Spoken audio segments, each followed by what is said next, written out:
Good evening, ladies and gentlemen. You're at the Livingston County Board of Commissioners meeting for June 23, 2025 at 6 p.m. I'm officially calling the meeting to order. Can we start with a moment of prayer?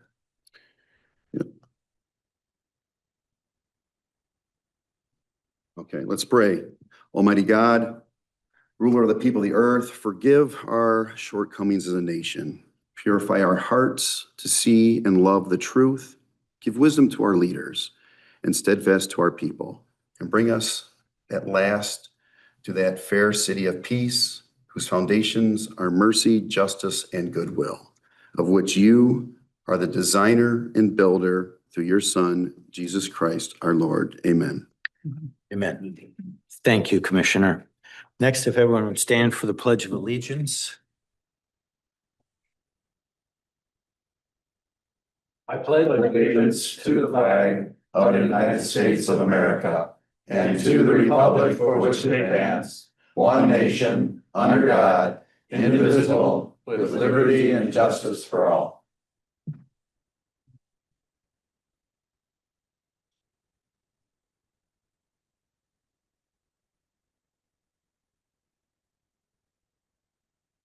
May we have a roll call, please? Commissioner Helserman, Here. Commissioner Domas, Here. Commissioner Sample, Here. Commissioner Nakagiri, Here. Commissioner Drick, Here. Commissioner Deaton, Here. Commissioner Panovich, Here. Commissioner Fiani, Here. Commissioner Gross. Here. Quorum is present. Thank you. Item number 5 is approval of the agenda. Can I get a motion? Motion to approve tonight's agenda sample. Is there a second? Anyone care to second? Second. Panovich, second. Motion by Sample, second by Panovich. All those in favor, voice vote, kindly say aye. Aye. Any opposed? That's a 9-0 by my ears. We're on to number 6, employee recognition. Commissioner Deaton, do you have the recognition? I have the recognition. I do not. Oh, I'm sorry. Sorry. Excuse me. Did you scare him? He saved me on the prayer. I thought he'd save me again. We'll do it.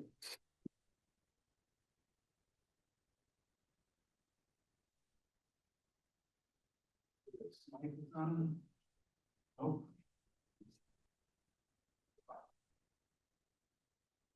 There, but on the body.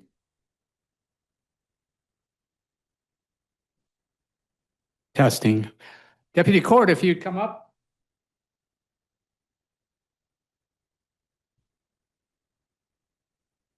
So it's always an honor to be the presenter for the Employee of the Quarter Awards. Deputy Court couldn't be with us in the first quarter. He was recognized in the first quarter, but we didn't want to forget about you, so we're going to do it now.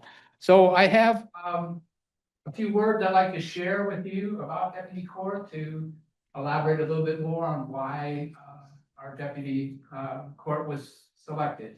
First, I'd like to say that on June 29th, next week, Deputy Court would have been with the Livingston County Sheriff's Department as a corrections deputy for 24 years. Good. Thank you for all your years of service. Our Employee Recognition Committee is honoring Deputy Court, and they have a few words I'd like to share.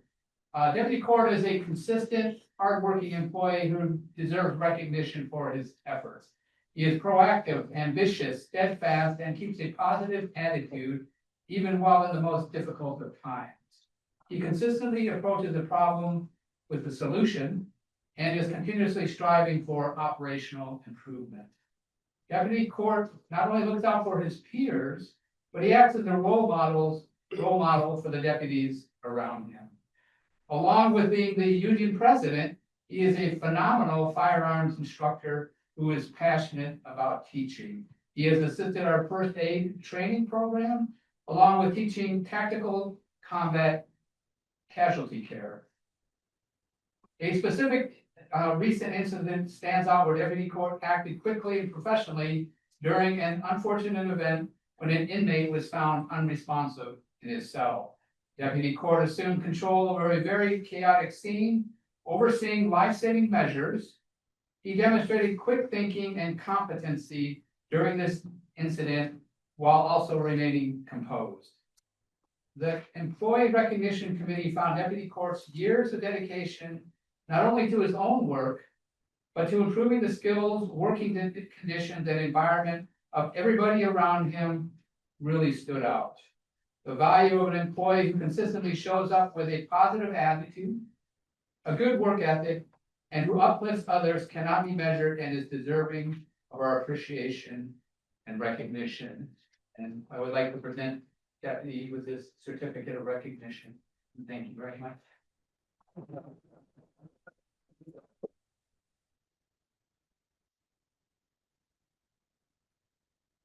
Is there any words with our colleagues here? Just a few. Thank you. To the county board, Sheriff Murphy, Lieutenant Asquith, and Lieutenant Pringle. Thank you all for being here tonight for me, and to everybody in the audience. While that all sounds very impressive when you say it all like that, I am just one piece of a very large puzzle in the sheriff's office that does incredible work for the county. And I wouldn't have the opportunities to do this without the leadership that I have. I'm very appreciative of them, their faith in me, and 24 years next week. So thank you all, thank you everybody, and thank you for this award. Do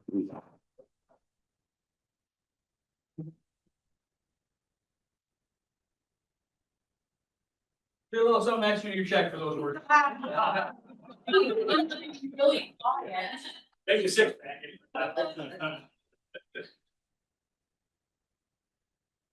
You have to be in the middle. Right?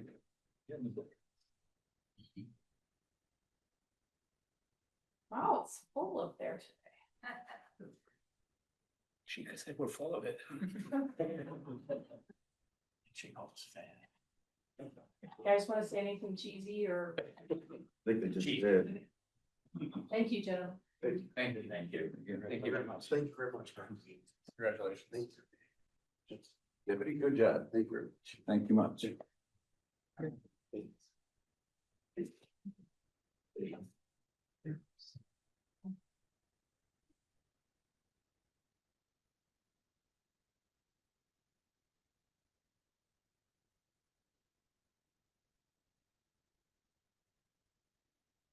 Next on the agenda is item number 7A and B. They are resolutions we received from Genesee County. Is there a motion to place on file? So moved, Nakagiri. Is there a second? Support, Domus. Moved by Nakagiri, support by Domas to place the correspondence on file.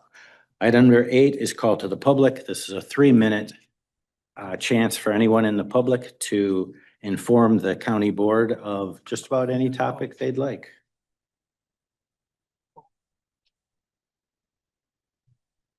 Oh. Voice vote on the correspondence. Commissioner Gross. Mr. Chair, if I may, before we take a vote, I'd like to ask the question of, do we really have to receive and file these resolutions from Genesee County? The two of them are things that we are adamantly opposed to as a group. And I'm thinking that we should just file them in circular file 13 and forget. There is the option to reject. I'd like to make a motion to reject. Is there a second? I'll second that. So they will first vote on the amended to reject. All those in favor of rejecting, kindly say aye. Aye. Any opposed? So we now have amended the Nakagiri Domus motion. We'll go back and we'll vote on the whole package now to reject. All those in favor of rejecting, kindly say aye. Aye. 9-0. Commissioner Gross's position has been sustained. We're now on to call to the public. Thank you. Anyone have a card that's been given to our efficient clerk staff?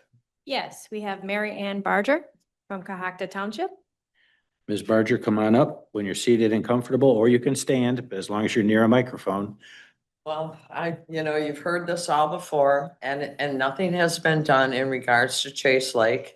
And I'm telling you that this is a dangerous situation and we should not be, I shouldn't even have to be here to discuss this. And all they have to do is put a drain in, put about 3 feet of, crushed stone and it'll be okay. But then, then I go down PV Road. PV Road was all concrete or whatever. They put another 2 inches of asphalt down there. And I mean, come on, guys. Why does PV, am I on the wrong side of Grand River or 59? I mean, we all have to live here. And I just want us all to be safe. There is nothing that I can do other than talk to you. And it should be taken care of. I don't care if it's the road commission, the drain commission, it should be taken care of. And you all should know what's going on out there on the roads. That's all I really have to say. Thank you. Thank you. Any other cards? Jennifer Nash, Marion Township.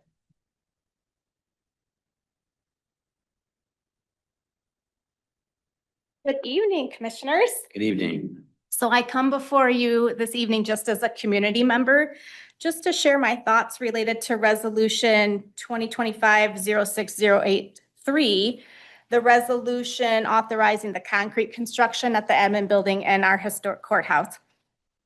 I understand, and maybe incorrectly, but I understand that there may be thoughts on changing the railings at the courthouse from a wrought iron historical design to more of a modern aluminum railing for a cost savings of roughly $11,000. I strongly support the preservation and historical relevance of our beautiful historic courthouse. This is not just any county building. This is a cornerstone of our community's heritage and identity. More than just bricks and mortar, this building represents a tangible link to our past, a living record of the people, the stories, and the events that have shaped our county. Those steps and railings are used as a stage for public gatherings, for wedding photos, for senior pictures, for capturing summer fun photos of ice cream and concerts, and other memorable occasions of our entire community. This building is our very own community gem, and I feel very strongly that we have an obligation to maintain its historic character. While I can respect the due diligence of vetting the possible options of the railings, I respectfully ask that you select a railing design that enhances the beauty of our wonderful building and maintains its historic character. Thank you for your consideration. Cards? Mike Murphy from Cohocton Township.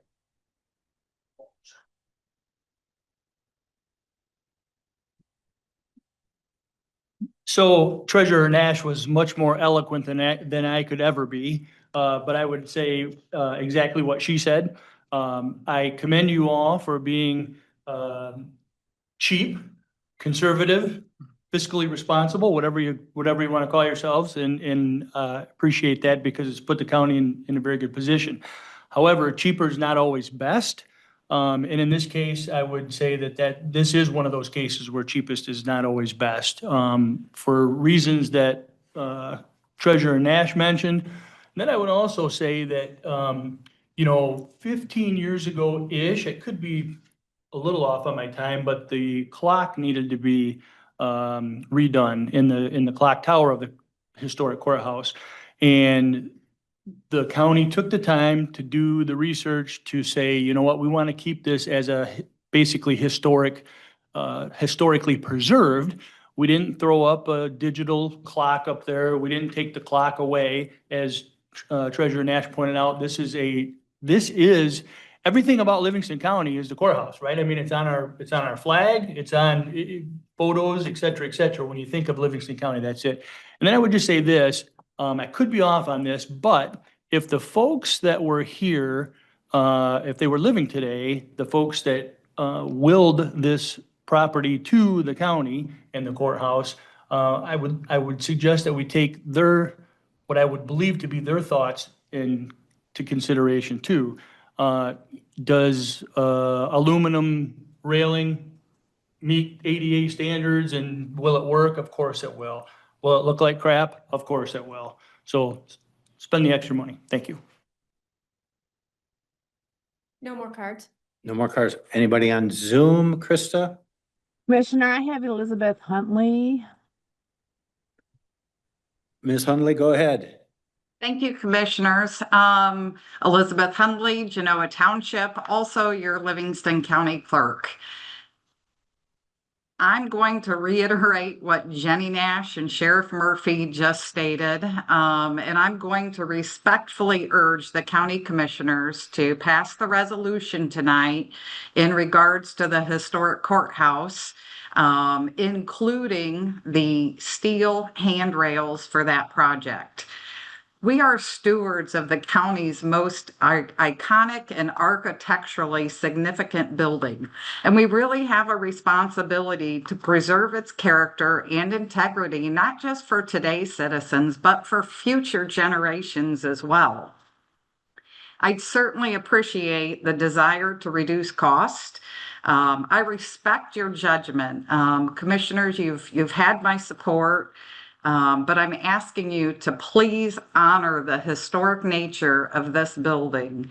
Residents visit my office every day that we're opened, and we continually throughout the day hear what a beautiful building this is, what a treasure it is for our county. The historic nature of this building was truly forefront on my mind and Kevin Eggleston's and Chris Foltz as we renovated both the elections division and the vital records. We worked very hard to do those upgrades while honoring the tradition and history of that building. So I respectfully request that you approve that resolution, including the steel handrails that will honor the historical significance of the building. Thank you. You're welcome. Any further hands on Zoom? No, Commissioner, I do not see any. Neither do I. So the first call of the public is now closed. Mr. Chair, just, I see our representative here. I don't know if he would want to speak in the call of the No, public or is He's he? going to do it under reports. He has a different, okay, Yep. very good. Good, Thank you. Next item is 9A and B on tonight's agenda, and C and D. There's 4 sections. It reads approval of minutes dated May 27, 2025. Work session minutes dated May 28, 25. Work session minutes dated June 5, 2025, and meeting minutes dated June 9, 2025. Can I have an omnibus motion for 9A through D? So moved, Eaton, A through D. A through D, a motion by Deaton, support by Gross, A through D. Any comments or discussion? Amendments, corrections? Seeing none, voice vote, all those in favor of A through D being approved, kind of say aye. Aye. Any opposed? My ears hear a 9-0 passage rate, and we're on to number 10. Tabled items from previous meetings. I have none that I know of. Does anyone else have any? To remind me. Seeing none, we're past item number 10. We're on to number 11, under reports. Commissioner Gross, go ahead. Mr. Chair, if I may, I have 2 items I'd like to comment on or report on. First of all, at our meeting 2 weeks ago, it was brought to our attention that there had been a change in service for the Michigan Flyer. That the pickup and drop off site had been changed from the Brighton Myers to a park and ride on 8 Mile Road, technically in Washtenaw County. And there was a citizen expressed concern about that. And the following day, myself and others reached out to Greg Kellogg, our Director of Transportation, about the situation. And it comes to light that Mr. Kellogg has been aware of the situation for at least 3 months, and that when notified by Michigan Flyer that there was concern about being able to continue service at the Brighton Myers, joint effort was started to look at alternative sites. And they did actually get an agreement from the Howell Myers to have the pickup and drop off ride at that location. Meyer Management was in agreement. But due to the fact that there's going to be, or there has been construction on Latson Road, that item was also was discarded. There were several other locations that were checked out and found to be not suitable. And the only suitable location is in fact the park and ride on 8 Mile Road. So the Michigan Flyer is there, and while it is inconvenient for many of our citizens to get there, it's a temporary thing until the Grand River I-96 construction project is over, and the Brighton Meyer will be able to resume hosting the Michigan Flyer. So I want to thank Director Kellogg for letting us know about that and being on top of it.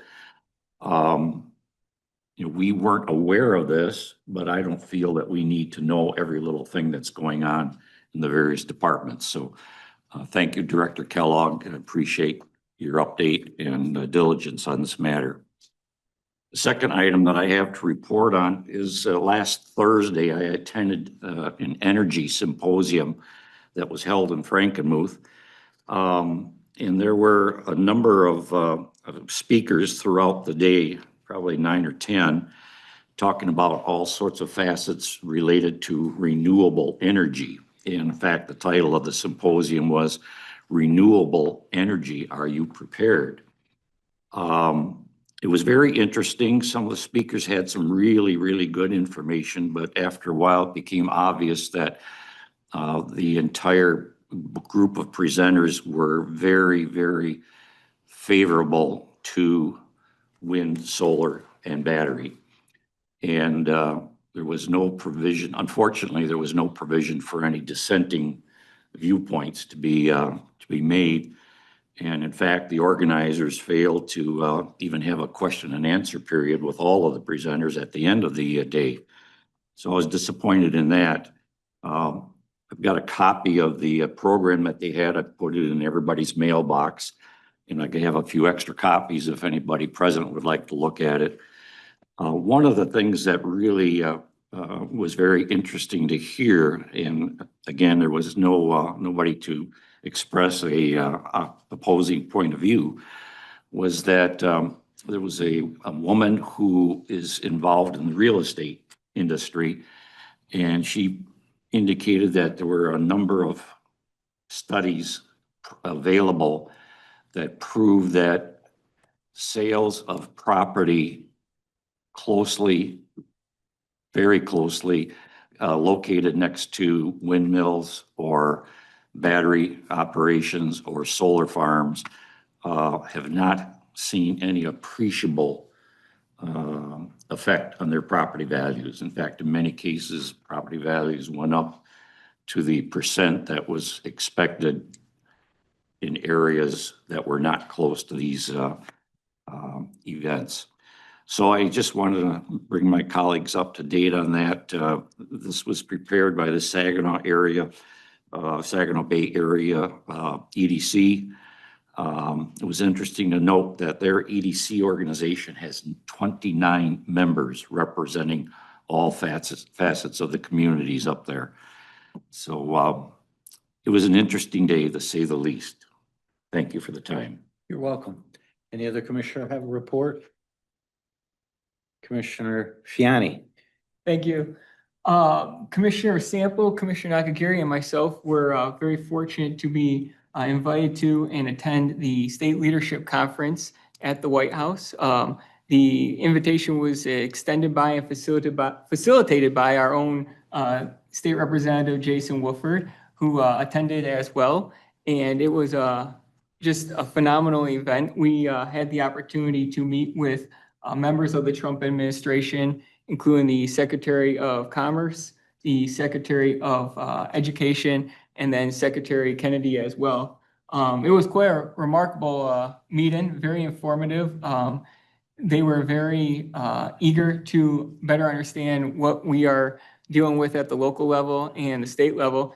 And I have to commend Representative Wolford. He represented the state of Michigan admirably and honorably, and certainly made a remarkable impression upon the administration. So it was quite a day in Washington, D.C., and we're very grateful and thankful for it. Thank you. And that's a segue into my report. Representative Wolford, would you come up, please, and give us 5 minutes of your latest report? At 6 before, you cut me down already. No, it's all right. Marines can handle that. You know we can. Yes, sir. Good evening. Good to see all of you. Thank you for the work that you're doing for Livingston County. Appreciate you. It's nice to be able to lock arms with you. And for those of you that did not get the invite, I was only to be able to have one invite. But one way or another, I was able to get 2 more. So on the next go around, I'll extend the invitation to those of you that weren't able to come. With that said, I have a written statement, and then after that, I'll give a couple of bullet point updates. The Michigan House of Representatives, under new Republican leadership, has been incredibly busy this term restoring control to local governments, making state government more transparent and accountable to the people. And we've been delivering victories on the issues that matter the most to the people of Michigan. As we enter into the budget season, I want to highlight one of our biggest accomplishments of the House of Republicans. Our budget plan so far, our novel and new road funding plan that places historic investments into local roads that Michigan drivers use the most. Your local road funding is going to skyrocket under the House Republican plan without costing taxpayers a single extra dime. In comparison to the governor's plan that will also add $4 billion for roads, but increase your taxes. So our plan achieves this record new local road funding by cutting out corporate welfare spending and redirecting that money to local government officials that know their communities the best. We're also working to empower locals by returning zoning authority over renewable energy sites to the local governments. Last term, the state took away zoning authority for solar and wind farm sites and decided to give that power to the state directly. They gave it to the state directly instead of trusting the government officials, local government officials who know best how to balance property rights and concerns with wasteful climate policies in their own communities. The Democrat trifecta chose to preempt this local control. House Republicans are working hard to correct that. Meanwhile, the House Oversight has been working diligently to cut waste, fraud, and abuse at the state local government level.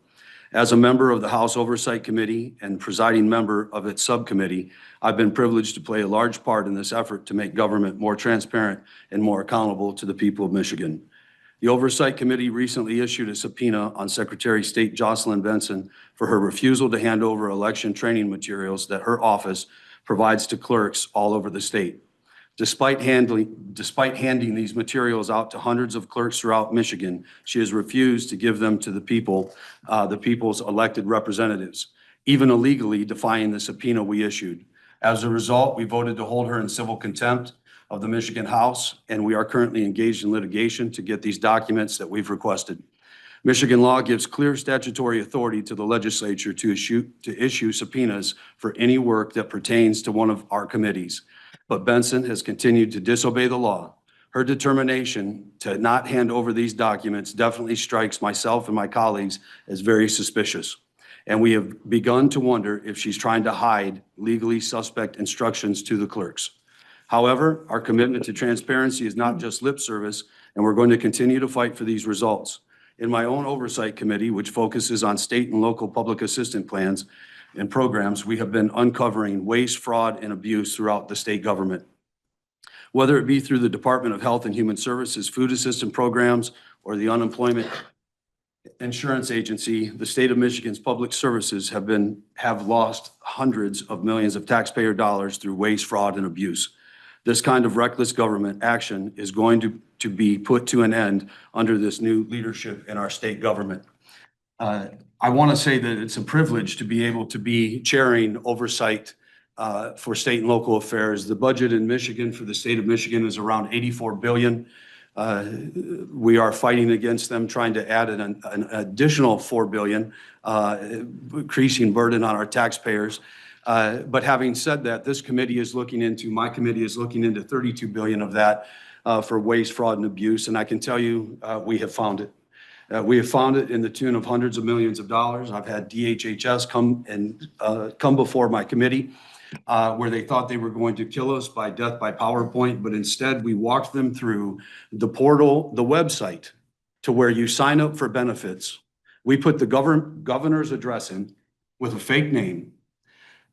We didn't have to click the alien box, the social security number. We made it through all 27 pages, and then it registered us to vote. But don't worry, we were assured that they'll catch it on the back end. I can promise you that that's not happening. In this program of food assistance, it's nearly $4 billion that the state of Michigan taxpayers are paying out. A majority of all of those things that you sign up for online is all done by self-attestation, a very fancy word for saying, trust me, I'm who I say I am. And then we deal out $4 billion. Now, having said that, having the privilege to be in Washington, D.C. and having a conversation with Secretary Robert Kennedy, he was talking about the waste, fraud, and abuse, and I brought this up to him, stating that DHHS's report back to me and my committee was that they have to do this because the federal government has told them in the past, under the previous leadership, that they have to accept every application that comes in. And Robert Kennedy said to me directly that he'll work with our team and they'll put a stop to this. This is going to alone save taxpayers hundreds of millions of dollars, and that's very conservative. Also, I wanted to let you know that Unemployment Agency, I had them come before our committee as well. During COVID, we were given $40 billion from the federal government, your federal tax-paying dollars, back to the state of Michigan to give to people during unemployment. During that time of COVID. They gave us a certain criteria of what that website should look like to divvy out this money. Our administration paid for an $11 million website and purposely turned off the fraud detection on it. And they've admitted to our committee that they know that the fraud is somewhere around $10 billion of that $40 billion. You're going to find when our committee's done, it will probably be somewhere to the tune of nearly $30 billion of that $40 billion that was given out. I'll note that a majority of the people who got those funds were, now mind you, this is unemployment funds. People who were 15 years and under, people who were incarcerated, and people who were 80 to 120 years old. So the fraud, the waste is huge, and we're fighting it. I consider it a huge, humbling opportunity. I've been told that it's not often that an incoming legislator has the ability to chair a committee this big. And I say that really to all of you and all of those that chose to vote for me, that I'm representing you and representing you well at the Capitol. How long do I have, Jay? You're over. Okay, well, I'll end it with this. My takeaway from being in Washington, D.C. is that we have a president, whether you're listening tonight and you love him or you hate him, we have a president who is truly giving power back to the states. That's the way it is in our Constitution. The framers set it up that way, and we have a president who's truly doing that and wanting to trust his state leaders, legislators, those in the House and in the Senate, the closest to the people, to make those decisions that make the most. Lastly, we've held the Department of Education accountable. Michigan is last in the top 5. We're tied with 10 other states of being the worst. And we had Dr. Rice come into our committee, and he's such a good salesman. He was coming in to report on how he's failing. Instead, he asked for more money. And I reminded him that when he retires here shortly, he'll probably be in sales, because in the real world, when you're coming before a committee and you fail, you don't get to ask for money, you get fired. I'm happy to be able to represent all of you. Thank you for the time tonight. God bless you. Thank you. Thank you, Representative. Any other reports? Item number 11 gone. We're on to number 12 on the agenda. Resolutions for consideration. 12A reads 2025-06-076. It's a resolution to accept the 2024 Livingston County Financial Audit brought by the Board of Commissioners. Move the resolution, Mr. Chair. Thank you, Commissioner Domas. Support, Helserman. Thank you for the support, Commissioner Helserman. Any discussion? Commissioner Gross. Second whereas says that the audit is being presented to the Board of Commissioners today. I have not seen it. So, I don't see how we can approve this resolution if we haven't seen the report. It was emailed to all of us. I didn't get it. Cindy sent it out, Friday evening. Let's see here. Cindy sent it Friday at 2:28 PM. It would be item 51296 Livingston County. Livingston County 1224 FS final. I can forward it to you right now. Do you have your, No. Okay. While that's occurring, Administrator Byrd, do you have a comment or two about the audit? I can get you a hard copy while we're having a discussion. So the audit has to be done in June every year, so we're always coming up on it at the end of the month. Bill Brickey, a partner with Plant Moran, is here to present the audit. We try to get these to committee if we can, but some years we can't just because of the timing and the schedule of the meetings and whatnot. So we will give an overview of that tonight if you're able to hear that tonight, and then hopefully vote to accept the audit. And if you have any other questions, there's a team of people in the room that can answer as we go along through the presentation. Can we proceed with the presentation then?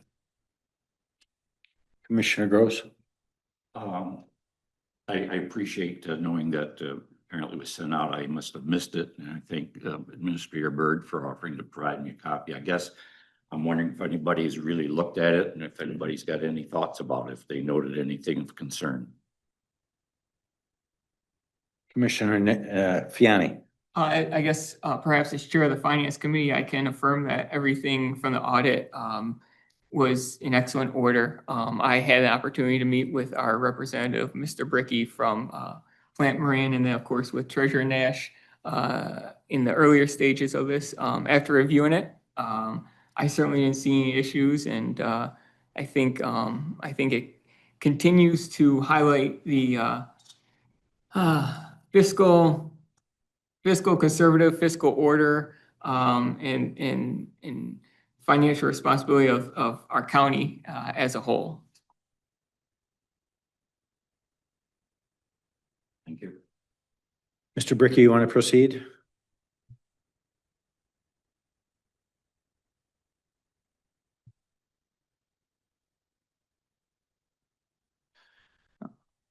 Okay, good evening. As mentioned, I'm Bill Brickey with Plant Moran and here to talk about the audit for the year ended December 31, 2024. So there really are three separate audit deliverables. So we have the financial statements themselves. We have the audit of your federal grant program. So we often refer to that as the single audit. And then, so I'll get to the presentation in a minute. Then we have our end of audit letter, which is just a report on the audit process itself. And then finally, we have the graph presentation, which I'll go through in just a moment. Before we get started, I just want to take a brief minute and really thank everyone at the county who participates in the audit, which is a lot of people. The primary people we deal with are, Jennifer Nash, Nathan, Cindy, Hillary, and they all just do a great job kind of helping us get through the audit. The audit does take several months from start to finish, and we appreciate all of their cooperation. So as mentioned, we have covered all of these documents in detail, and my goal tonight really was to provide a couple high-level comments on our main audit deliverables and then walk through the graph presentation here. So really the main audit deliverable as your auditor is our opinion on your financial statements. And so included in the financial statements themselves on page 1 through 3 is our audit opinion. And the county did receive what we refer to as an unmodified audit opinion, again in the current year, which essentially means the statements are in compliance with all the rules and regulations, and we don't have any exceptions. So we often refer to that as a clean audit report. In addition, we also mentioned in our opinion that although the road commission's financial statements are included in your financial statements, those are audited by another CPA, and we put their work in your financial statements. The other audit we're going to talk about is our audit of your federal grants. So one of the requirements when you get over $750,000 of federal dollars is to have a separate compliance audit for that. And in the current year, the county did receive just over $21.6 million in federal funding. And you can see the details of that included in that single audit report on page 7 through 10. Every grant is detailed out, included in there.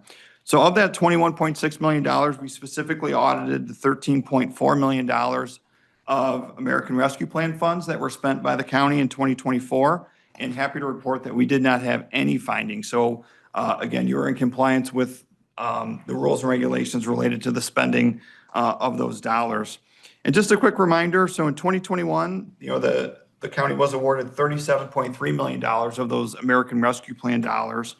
And through the last several years, you pretty much spent all of it. There's about $617,000 remaining that's carried forward into 2025 or 2026 and will need to be spent by December 31, 26 of that year. So again, you've pretty much exhausted all of that over the last 3 years.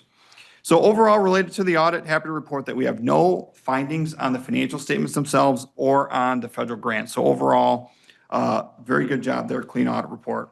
The only item we do need to disclose tonight is the county does have one small federal grant fund that has a deficit in it. So you will need to file a deficit elimination plan with the state of Michigan. My understanding is Treasurer Nash will be bringing that plan to you in July. Again, it's a very small amount, a couple $1,000s, and really a result of some of the timing of the receipt of those grant funds and the way other things are recorded. So pretty minor item, but I bring that up just because you will be receiving documentation on that in the coming month. So with that, I wanted to spend just a few minutes and talk about some of the financial highlights for the current year. So we have the graph presentation that we'll go through here in just a moment. So this really is just highlights some of the general fund activity. So for some perspective, we're showing a 4-year history here of the general fund revenue. You can see in the current year, revenue was just over $61.4 million and increased about $2.4 million over 2023. As we look at the components there, the largest source being property taxes, you'll see property tax revenue increased $2.6 million from 2023. Important to note that was not related to a tax increase, but rather increases in taxable value. So the county's taxable value increased about 8% over last year, which really was the main driver for the increase in revenue there. The other item I always like to highlight is included in that other category is primarily rental income and interest income. And your interest revenue that you were able to earn on your investments in the current year was just over $3 million. And you can see the increase in that line over the last couple of years of interest rates have increased. So going to the next slide, just take a look at your revenue broken down a little bit, a little different. So, no surprise, property taxes continues to be the county's largest source of revenue, which accounts for about 65% of the general fund budget, followed by charges for services, federal grants, and then other income. So again, pretty standard for the county, really no changes here. But again, just highlighting that property taxes continues to be the #1 revenue source there. So if we look at, similar to the revenue we looked at, this is a 4-year history of the general fund expenditures. And this graph looks a little unusual in that, you can see a large increase in 2024 with expenses being just over $59 million. So that's a $12.3 million increase from 2023. But the unusual thing here is you've been using those American Rescue Plan grant funds over the last several years to subsidize some of the expenses that would ordinarily be incurred by the general fund. A lot of that had to do with capital expenditures and things like that. So the numbers look a little bit unusual when comparing them to 2023. And so in 2023, there was $9.1 million of American Rescue Plan funds used for expenses that ordinarily would have been paid by the general fund. And in 2024, that was down to $2.4 million. So a lot of this increase is really not increased spending. but it's being accounted for now in the general fund versus there's a separate accounting of the American Rescue Plan dollars. So that's why the numbers look a little unusual there. The other item I want to point out is, we do have a line here called economic development. I want to just clarify that that's not really economic development. It's really infrastructure development. So that's a term that we will get changed in the future, but economic development was just kind of the generic item there. Moving on to the next slide, just taking a look again at these same expenditures broken down a little differently. And no surprise, public safety, which includes the court, continues to be the largest expenditures for the county, with 65 cents of every dollar going to public safety. So again, very, very consistent with where you've been in the past, and just really shows your commitment to, public safety throughout the county. We're going to take a quick look at some legacy costs, so the funding of your pension plan and your retiree healthcare plan. So at the end of the first slide or bars on the left, the orange would be how many assets you have set aside for pension. And then on the right would be the liability as calculated by the actuary. And so you can see for the pension, you're about 77% funded, and the unfunded liability is about $49.9 million. But you've really made a lot of progress here, and we'll see on the next slide the funding that you've been committing to this source.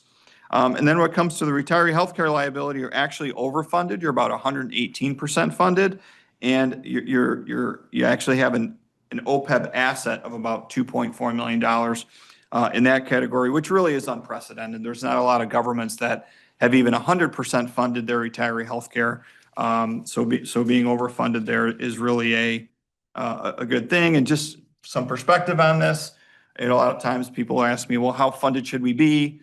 When does it become a problem? So from the state's perspective, if your pension's under 60% funded, you have to file a plan with them. And if your retiree healthcare is under 40% funded, you also have to file a plan. So certainly you're over, significantly over in both categories.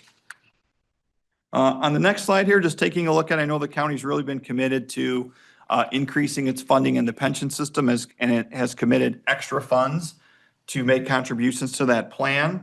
So in the state of Michigan, you're required to contribute what they call the actuarial determined contribution. So the actuary calculates each year how much you have to put in. And over the last 10 years, the county's consistently put in more than required to increase that funding. And you can see, back in 2015, before you started the actual, before you started putting extra money in there, you were 63% funded, and now you're 77% funded. So really made a lot of progress there. Obviously, pension funding is a difficult thing because, you're subject to, not only the contributions, but also the investment earnings. So as the market goes down, your percentage goes down, and then certainly benefit payments and how long people, live and things like that, and other assumptions impact that funding. But I feel like being 77% funded is really a great thing, and you've made a lot of progress in that area. So just to conclude, just want to, kind of mention that, again, overall, the audit went very well. The county continues to have very strong internal controls, and, continues to be fiscally responsible, which really you can see when you look at the overall fund balance that you have in your general fund and other funds throughout the county. So I know I went through a lot of information fairly quickly there, so certainly happy to answer any questions or expand on any of the comments that I just made. Commissioner Nakagiri, you have the floor. Yeah, I have several questions, but I'll do some of them and then I'll turn the floor over and see if others ask the remainder of my questions. Did the road commission receive an unmodified opinion? They did, yes. What can be done to complete the audit quicker so that we don't have to vote on something that hadn't gone through committee? So we certainly we'll do our best to push it up. Obviously, we wanted to have this done a week before.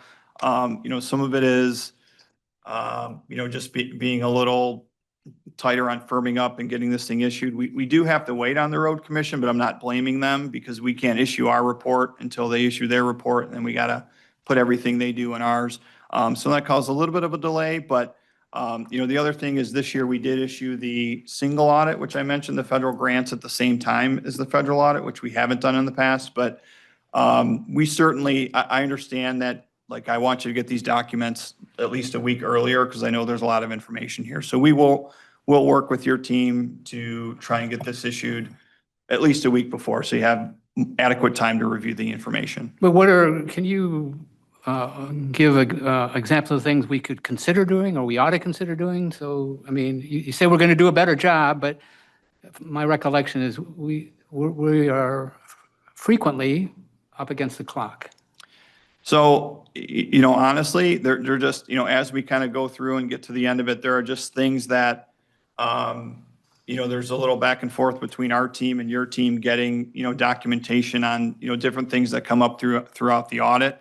We have started having, weekly meetings, with your team to kind of go through what we call open items, the items we need to really close down the audit. So honestly, I think it's just, setting the deadline and making sure we meet it. I mean, there's not one specific thing. I think it's overall, obviously, there's a lot of, these statements are, 100 and some pages, and there's a lot of information in there. So honestly, I think it's just making sure that we do a little better job of getting this thing to the finish line. I feel like we're 95% done, and then there's a few things back and forth that cause the delay. If things clicked well, and I'm not saying perfectly, but well, when could we expect to see the audit? How many weeks ahead of the deadline would what should our target be? So I think our target is usually getting this to you in your regular packet, which would have been like a week earlier. So that's the target. Okay, all right. You had mentioned there was a deficit in one fund. What fund was that? It's the federal grant fund. What grant was it? I'm not exactly sure which grant it is. You have a separate fund. It's on, May I? Yes. Go ahead. It's the one that comes up every year that we're just a little bit late for some reason, and it's here. Federal grants, so we have one grant that houses sub-funds for each of our federal grants. It's a variety. I think it's up at 5 various federal grants, and it's a timing. It's not that we're running the fund in a deficit. It's a timing of when we can recognize the revenue. So we incur the expense, but we can't recognize that revenue until it actually comes in. If it doesn't come in within the first 60 days of the new year, so by the end of February, we cannot recognize it in the 2024 year. So our expenses will exceed our revenues when that happens, and that's what's forcing the deficit. So it's a timing thing. I had a long conversation with the state 2-3 years ago when this came about, that this is normal accounting practices. But this meets their definition of a deficit, and thus we are required to respond with a plan. Thank you. Last question, and I'll give up the floor. I noticed in charges for services, year over year, I forgot what color they were on the bar graph, but it's getting smaller over time. And I find that odd.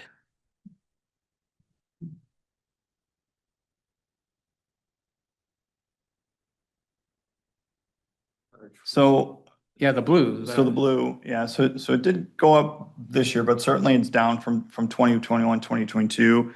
Obviously there's a lot of things in there, and we could certainly provide you the detail of everything. So that includes things such as, transfer taxes, court fees, really all of your permit fees and everything, anything that really gets charged out. Jenny, I don't know if there's a specific item that Well, I mean, Come I to think mind? you hit the main ones, that the transfer tax.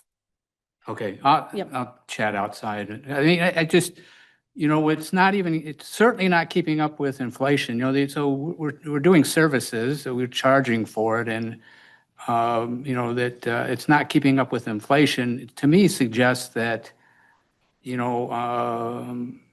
others are making up, other taxpayers are making up the difference. Is that a reasonable conclusion, or am I screwed up? Oh, I don't think you're screwed up. I think, I just think there's, there's so many line items in there. I mean, I think it's certainly something that, we could provide the detail and you could review the fees. But again, it's not, one or two things. There's probably, 80 things and 80 different line items in there that make that up. Okay, thank you. Thank you, Mr. Chair. Gross. Yes. I had another thought that I lost, but Commissioner Nakagiri raised the question about services. One of the factors involved there is, and I'm sure Director Kellogg would be happy to amplify if necessary, is that we're not able to increase the charges for the ridership on lets. Our rates that we charge our citizens have been fixed for a long time. And the reason for that is if we were to increase rates that we're charging the citizens, we would lose some percentage of our federal funding. So that is also symptomatic of why our charges for services is less.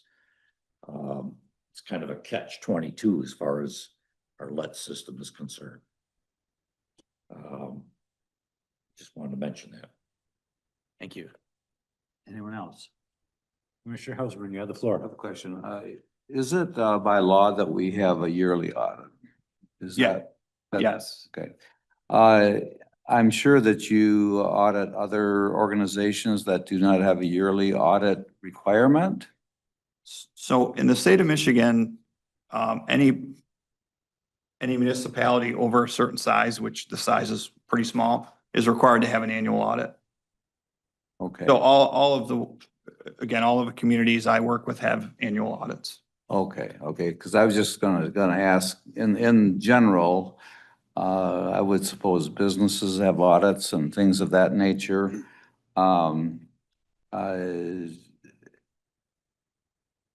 Do you think that a yearly audit is best? What would you say would happen if you had an audit every other year? Do you think people would cheat or not do as good a job, or would,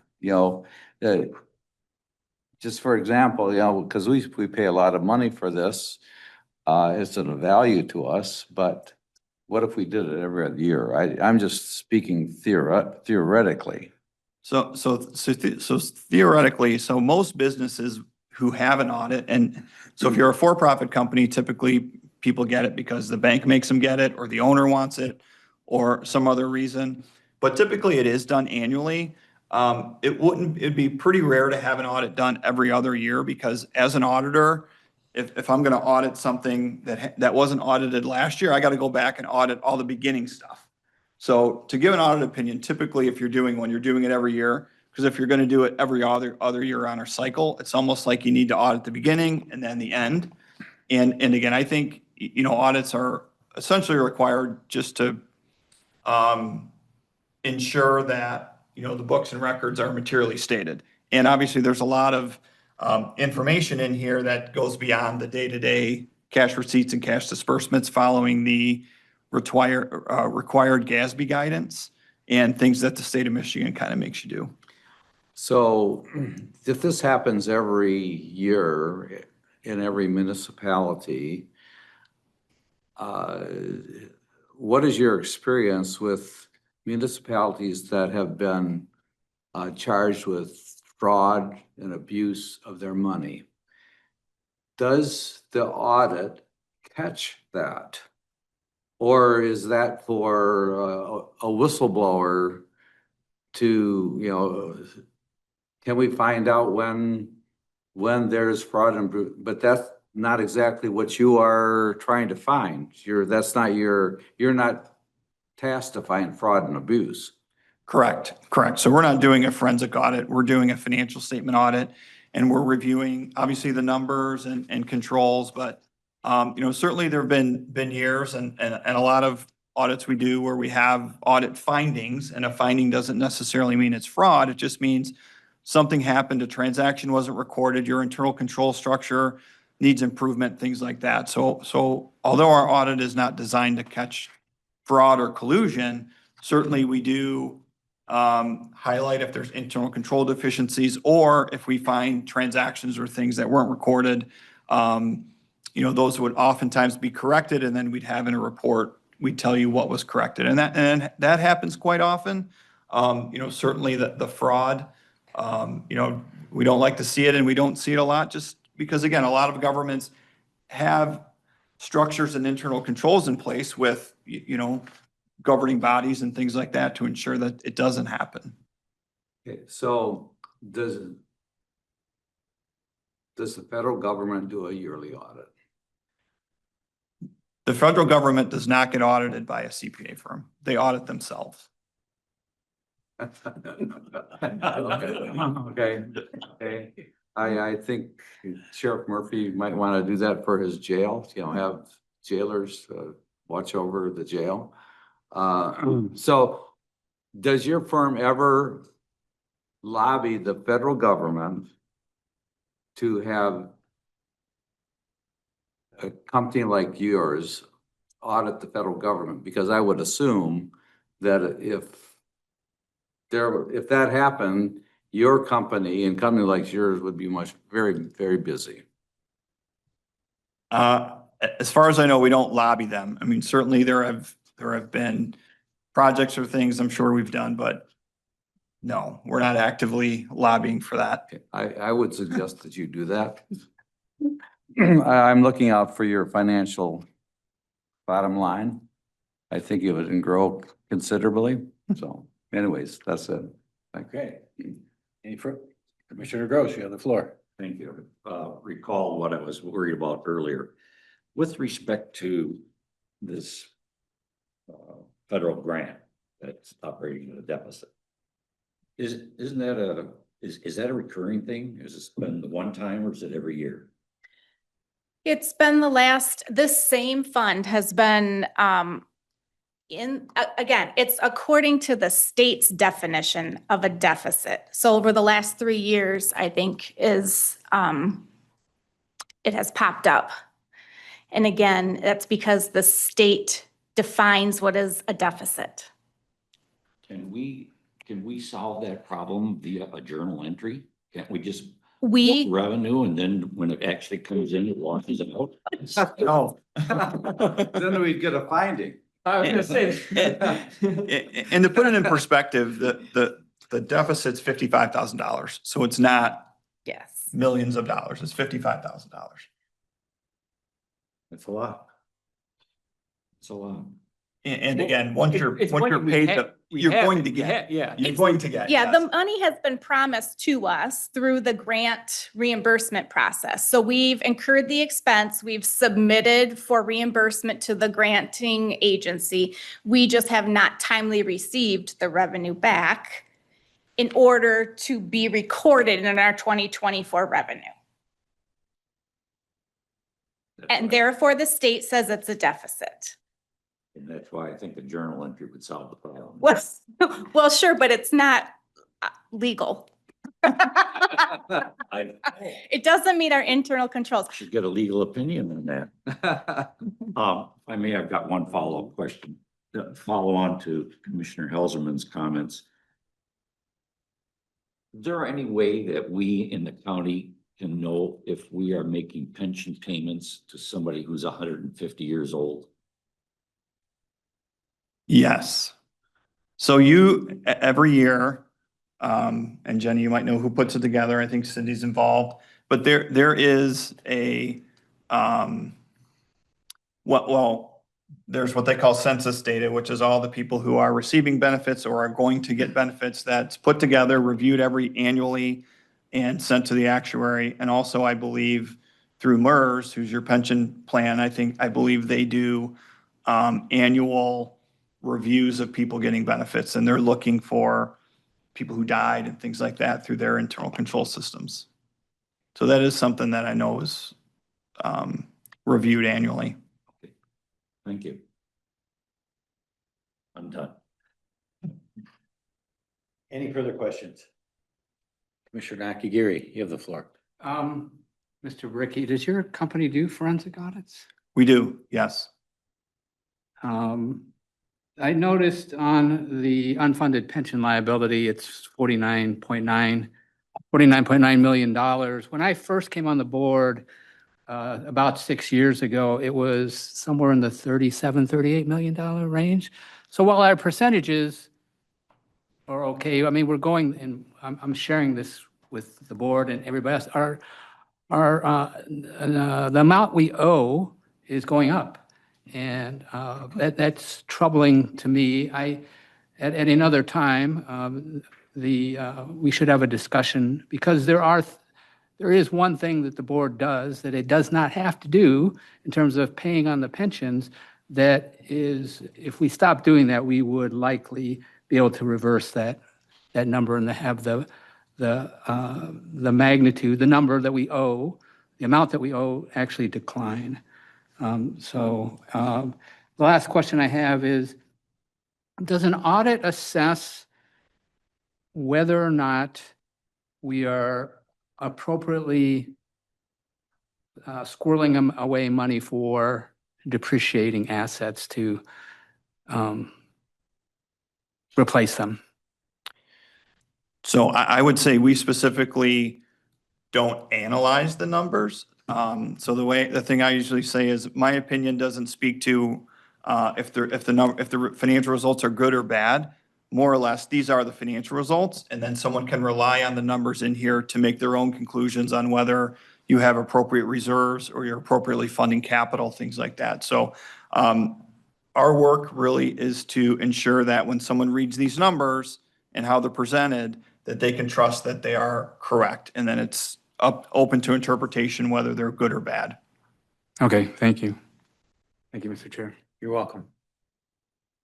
I believe that concludes our cross-examination. No, excuse me, Commissioner Fiani. So Treasurer Nash, could you just elaborate for our media outlets that I can almost guarantee will write headlines tomorrow saying we're operating in a deficit? Yeah. That the fund, we simply haven't received the money for that fund and therefore cannot make the journal entry to prove that it in reality is not running in a deficit. Right. There's a receivable on the books. So everything is, and again, this is one fund within 400 funds of our chart of accounts.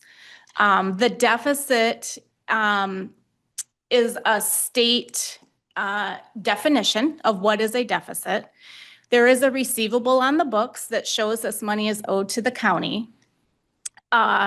It is just the picture in time as of 12/31/2024 of that money is not recognized as revenue because it was not yet received in 2024. Thank you. We're concluded. Thank you. Okay, Thank you thank for your you. time tonight. Thank you, Treasurer. Thank you. All those in favor of Resolution 12A, kindly say aye. Aye. Any opposed? 9-0 is what I heard. It passes. We're on to 12B. It is number 2025-06-077. It's a resolution approving appointments to the Livingston County Aeronautical Facilities Board. So moved, Sample. Support, Domas. Motion by Sampo, support by Domas. Any discussion needed? Seeing none, all those in favor, voice vote, kindly say aye. Aye. Any opposed? Another voice vote of 9-0 passes. We're on to 2025-06-078. It's a resolution approving appointments to the Parks and Open Space Advisory Committee. So move, Helderman. Motion by Helserman, is there a second? Second, Fiani. Second by Commissioner Fiani. Any discussion, objection, analysis? Seeing none, voice vote, all those in favor of 12C, kindly say aye.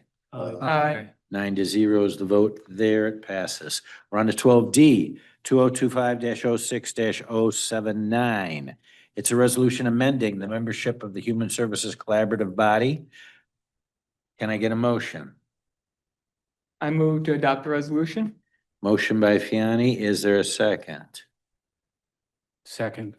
Second by Nakagiri. Is there discussion? I have some comments. Commissioner Hausman, you have the floor.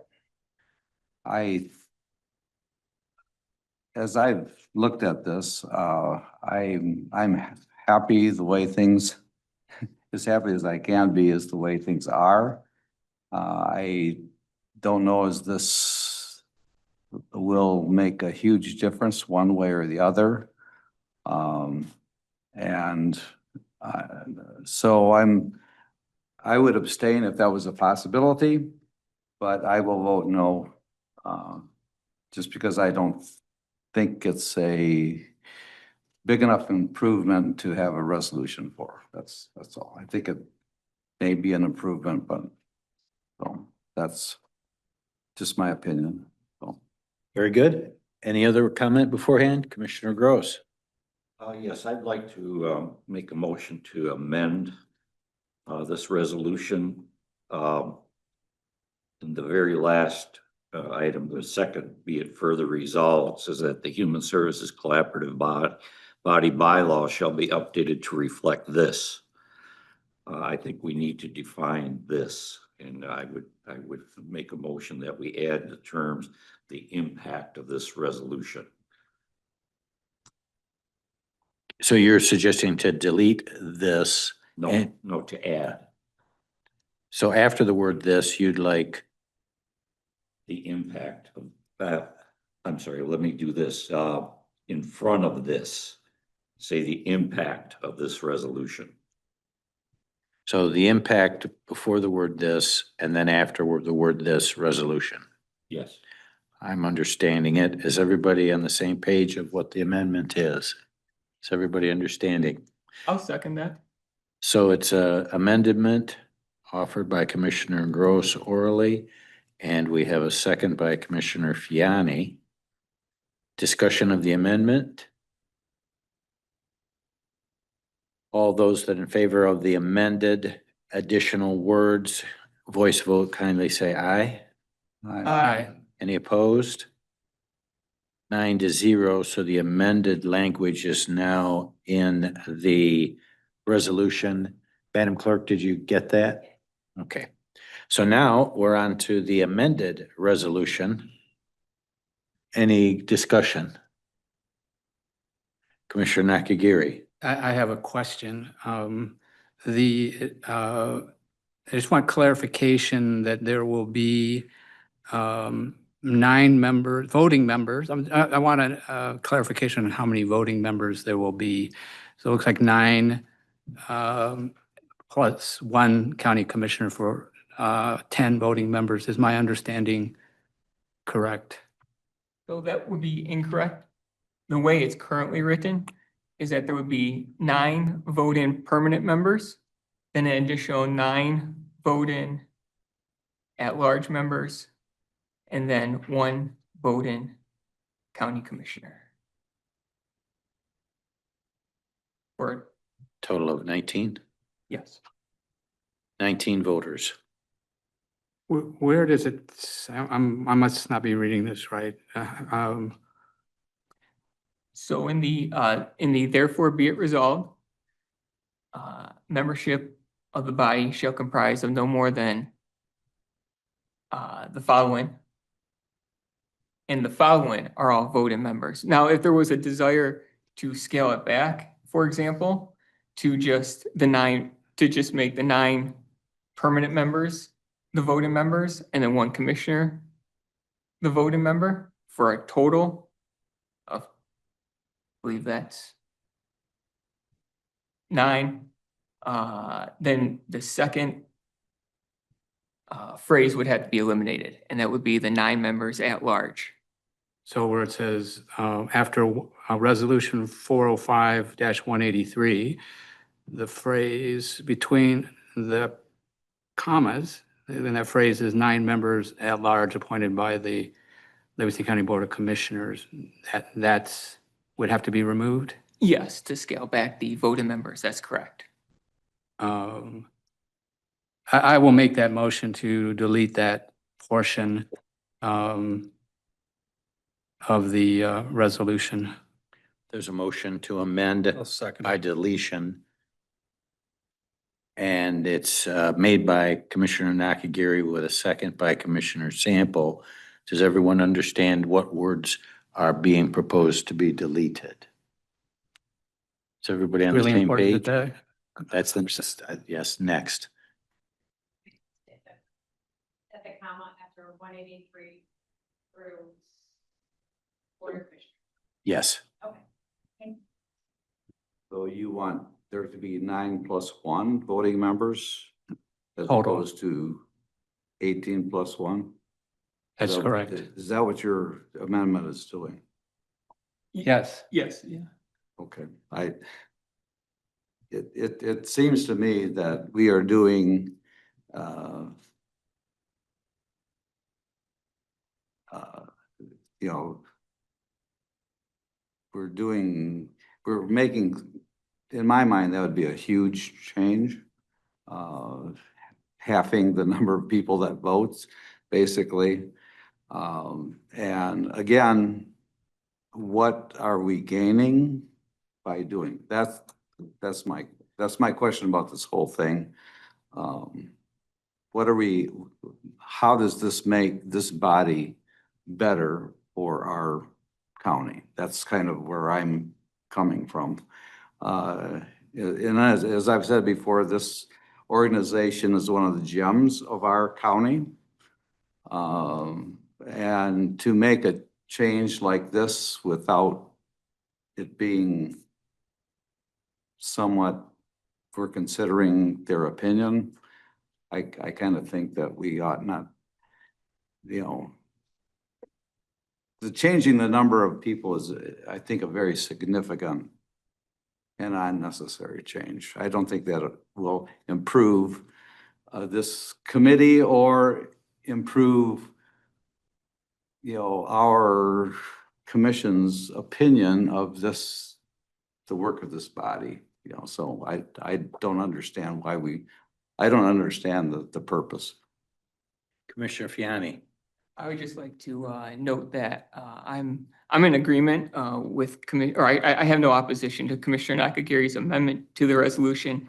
And I would like to note that I personally think that the members of this collaborative body have a great knowledge and experience, and certainly will successfully carry out the responsibilities of the committee. You have the director of the Department of Public Health, a representative from LESA, director of Area 1 or Area Agency on A1B, Agent 1B, the county prosecutor, county probate judge, and perhaps most notably in the resolution, it highlights and emphasizes that this collaborative body is more than welcome to have countless non-voting advisors and consultants. So if those individuals want to serve on subcommittees, they're more than welcome to, and they certainly wouldn't need the board's approval or oversight in that regard. Thank you. Any further comment or suggestion? Any further analysis? I'll close discussion and we'll go to a voice vote. All those in favor. I take that back. We're first going to go to the Nakagiri sample amendment, taking out the words 9 members at large appointed by the Livingston County Board of Commissioners. So if you want to vote to take that out, voice vote, kindly say aye. Aye. Any opposed? Aye. No. I'm hearing 3 no's.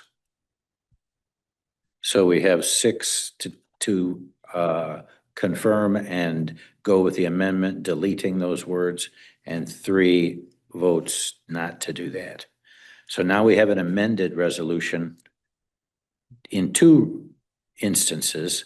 Both amendments have passed. So now we're going to vote on the entire as amended resolution.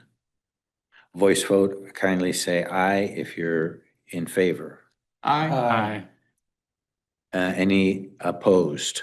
No. No. So I'm hearing 7-2 that the double amendment motion or resolution passes. Chairman, can I just clarify the three no's? I believe it was Commissioner Helserman, Commissioner Deaton, Commissioner Gross. Thank you.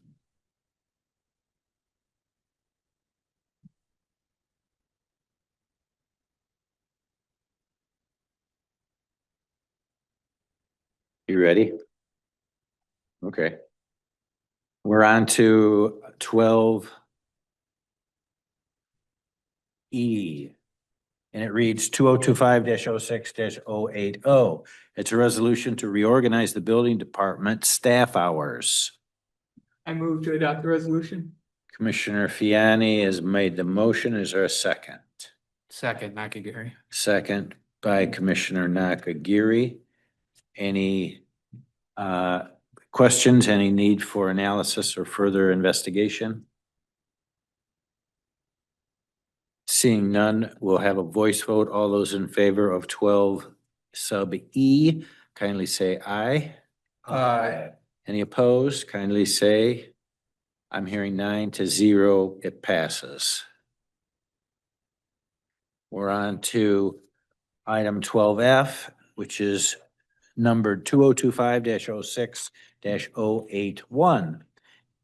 It's a resolution authorizing a replacement vehicle lease for the Sheriff Jail Division, brought to us by Carpool. Can I get a motion? So move, Helserman.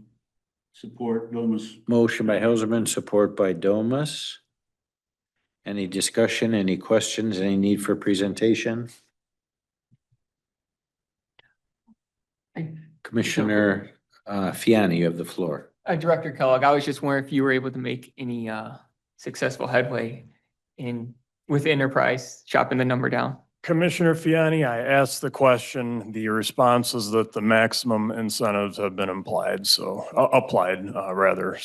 I'm sorry, but I couldn't get it any lower. I certainly appreciate you asking. Thank you. You're welcome.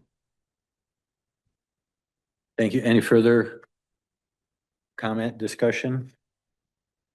Seeing none, I'll close the discussion and we'll have a roll call vote for 12F. Commissioner Helserman, Yes. Commissioner Domas, Yes. Commissioner Sample, Yes. Commissioner Nakagiri, Yes. Commissioner Drick, Yes. Commissioner Deaton, Yes. Commissioner Panovich, Yes. Commissioner Fiani, Yes. Commissioner Gross. Yes. Motion carries. Thank you. We're on to 12G. It's numbered 2025-06-082. It's a resolution authorizing the board chair to sign a letter of understanding regarding community paramedic pay, brought to us by Emergency Medical Services. Can I get a motion? I move to adopt the resolution. Support, Gross. I'm hearing motion by Fiani with support by Commissioner Gross. Any analysis, questions, cross-examination needed? Seeing none. Voice vote, kindly say aye if you're in favor. Aye. Kindly say no if you're against. I'm hearing 9-0 and that passes. We're on to number 12H. It's a number 2025-06-083. It's a resolution authorizing an agreement with John Stewart Associates LLC for concrete construction at Administration and Historic Courthouse. Can I get a motion? So move, Sample. Support Deaton. Motion by Sample, support by Deaton. The history of this matter is it was before FAM, and I had some questions, and Director Eggleston and I put our heads together and had conversation back and forth, and we got some concessions from the John Stewart people. But we do have a bit of an issue over one of the items, which is the type and style of railing.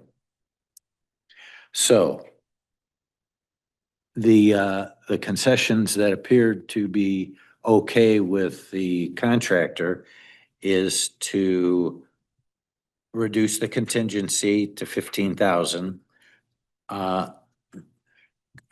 Director Eggleston thought we might waive the bond cost of $6,002 as a suggestion. And there'd be a bit of a cost reduction in the powder coating depending on the type of railings. And then there was the notion that the bathroom cost would be eaten by, absorbed by the contractor.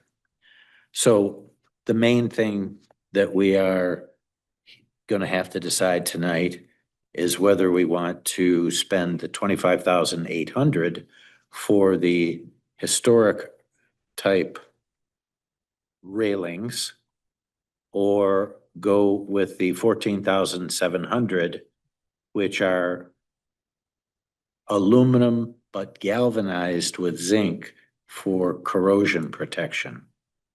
And both appear to be the color black. Have I said that correct, Kevin? Yeah. Come on up if you want. Yes. Thank you, Commissioner. Also, thank you to my colleagues who voiced their support for my original proposed plan. Tonight with me, I have John Seward with us and Brad from Lindhowe Architects, who I've been working on this project with. He would be the awarded GC in this project. So if I may, I've prepared something I'd like to read, something that I've worked on over the past week and thought lots about. Commissioner Sample, you have a question? I don't want to interrupt you, but the aluminum rails won't be galvanized. Aluminum would just be painted. Thank you. It will, well, actually be powder coated, but Well, essentially yeah, painted, yes. but- Yep. Well, they won't be galvanized. No. They'll just be powder coated. Now, aluminum would be in bad shape after galvanizing. Mhm. The heat would. it would be These bad. steel historic railings would be the hot dip galvanization. Thank you. I get it. Yep. Would the steel have the powder coated black or some other type of coating? Depend on the type of paint. It's the galvanizing on the steel. That would be the black in nature, Also, the galvanized coating would be black. if I'm understanding correctly. Galvanized finish would then be painted, but the galvanization would hold that painted finish longer than an ungalvanized rail. So what kind of paint is used on the, powder coating is used on the aluminum, is powder coating used on the steel? Once it's galvanized like that, it's not. The galvanizing would be the rust protection for that. Okay, thank you. Commissioner Helserman. Question. Okay, so the black historic look,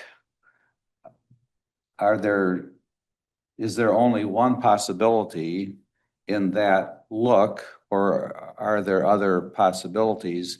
Is the possibilities come down that it wouldn't be galvanized and it wouldn't be, is that the difference? Because I have no question that the historic black looking thing is the thing that I would support. There's railings going down these steps here.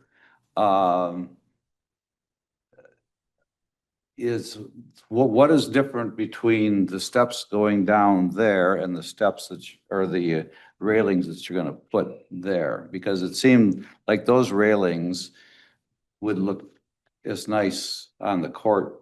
Because I don't know if do we have a picture of original? The original ones, because that's basically what we're talking about.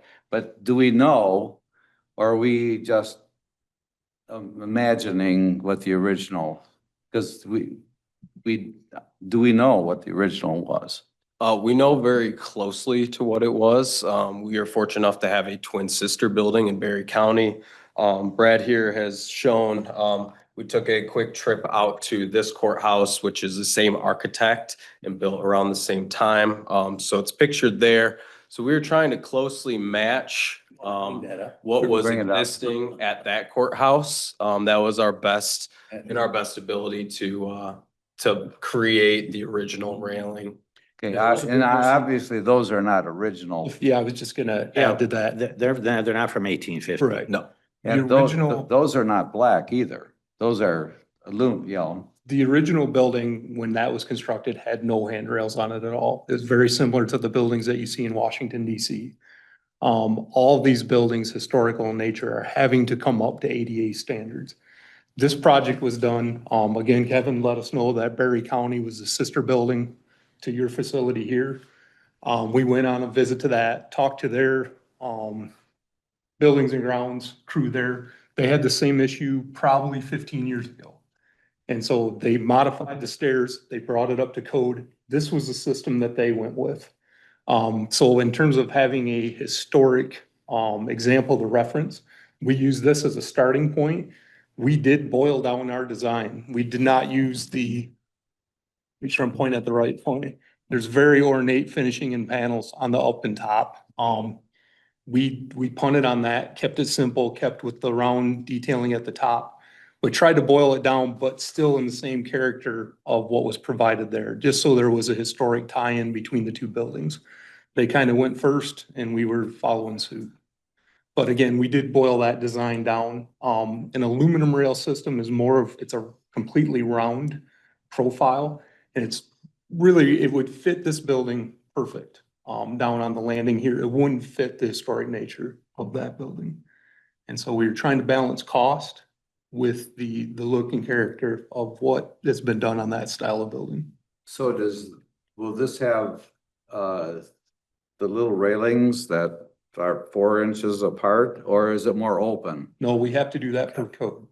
So that is a code requirement in the building code to have the 4-inch sphere to stop, to be obstructed and not allow that. So that brings the price up when you have to have all of those. Because like the railings going down this stepway, they're just posts and. Yep.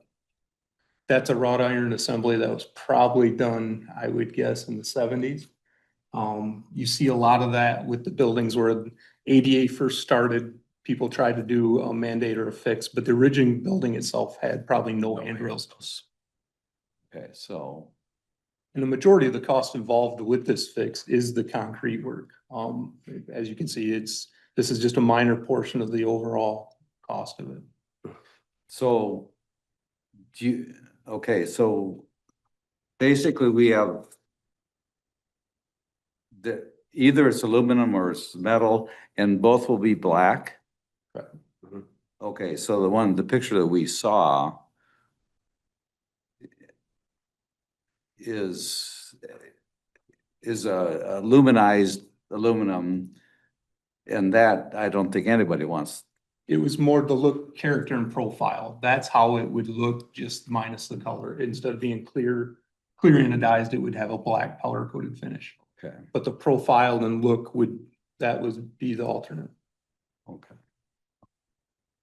What's the lifespan of the steel option?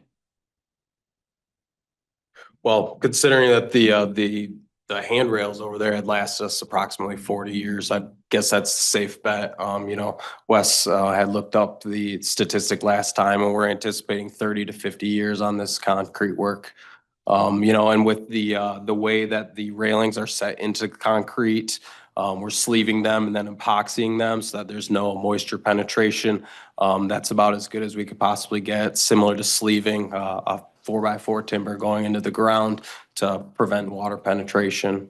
And what would be the approximate lifespan of the aluminum option number 2, as spec'd here? Well, it's a lighter, more malleable type of metal, so potentially less if there was an incident or something had hit it. But with its location, I would assume somewhere in the same ballpark. Commissioner Fiani, if I can just add to that. We find with other municipalities and other systems that we have replaced, the salting schedule is huge into this. Salt will react with both of them, and especially at that base unit. So if a good salting plan is in place and it's not very heavy on the steps, which is the typical tendency to do, it increases the longevity. The galvanization in the steel fights that. It resists that salt, which is any municipal stairway is a lot of salt will be added. Because I'm looking at the diagrams, not the actual pictures, but the diagrams. Because it's from what the pictures show, there's a drastic difference, but from the spec diagram, I mean, really, the only difference that's standing out to me, and please correct me if I'm wrong, but it's actually the ornate circles. I mean, I know that one's steel and one's aluminum. I completely understand that, but from a design standpoint. If you look at the top photo, and I apologize for how small it is, I could hand this up to you guys. That top rail is like flatter gauge of steel. Okay. It's more of a rolled finish that comes back in. The aluminum is a pure round tube. It's gonna be an inch and a half round, and it'll have that profile all the way through. This has a little bit of the mix of the flat to the square stock for the vertical posts. And that's what we're trying to replicate. That is the older traditional look. And there's no option to do something along those lines with the aluminum material? Correct. Not in that profile. No.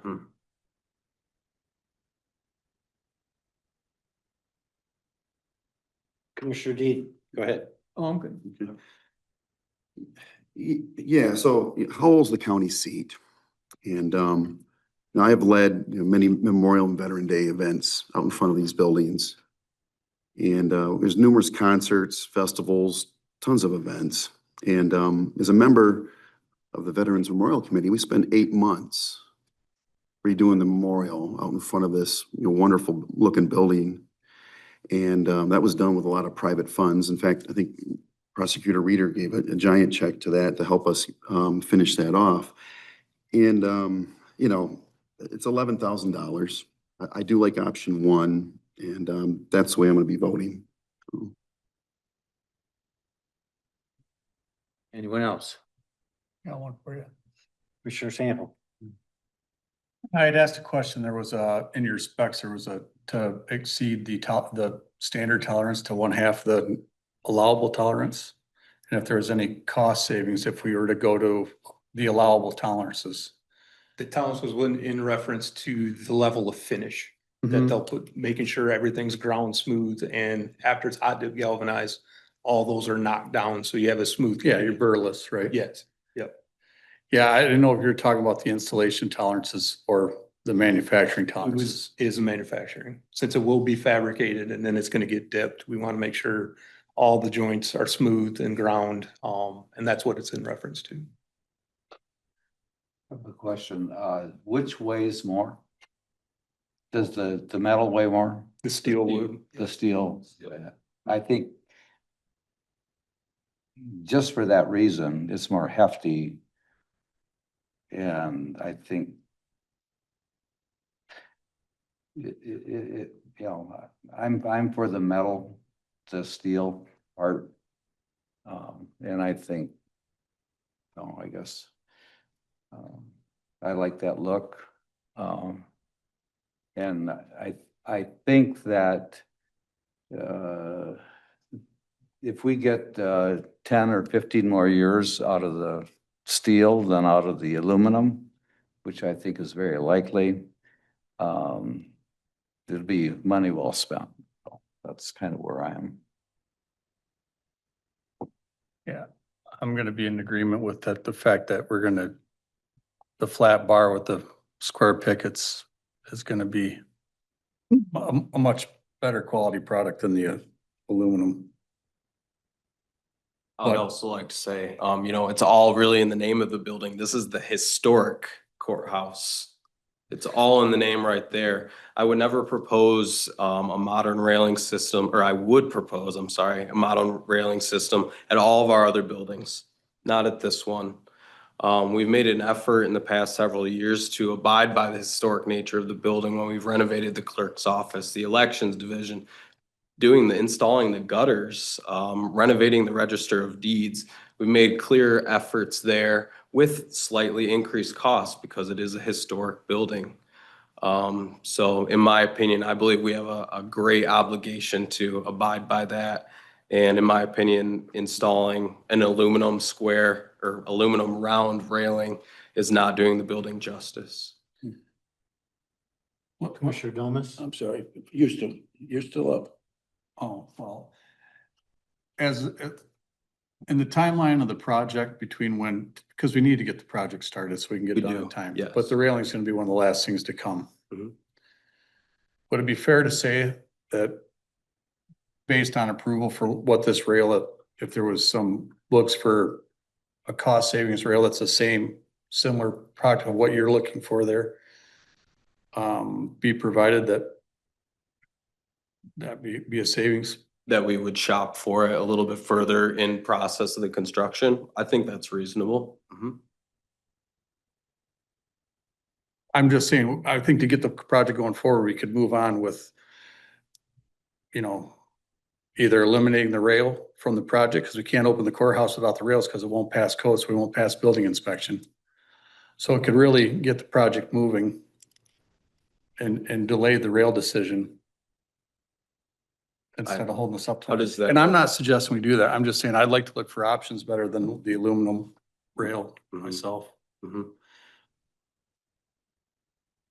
I just think from a time and sequence, if I could add to it, that typically we have a good contractor on board that once he gets the steps somewhat mic'd in, the very first thing you need to do is field measure. So you could start that fabrication process. That'll take a while just to generate the shop drawings and then to get approval before they can even fabricate it. The fact that it will get hot dip galvanized will add one step to it. Yep. So I think the two kind of going hand in hand would be ideal, just so we can somewhat fast track that. Yeah, I'm aware of the process. Yeah, I know. I don't disagree with you, but. Right.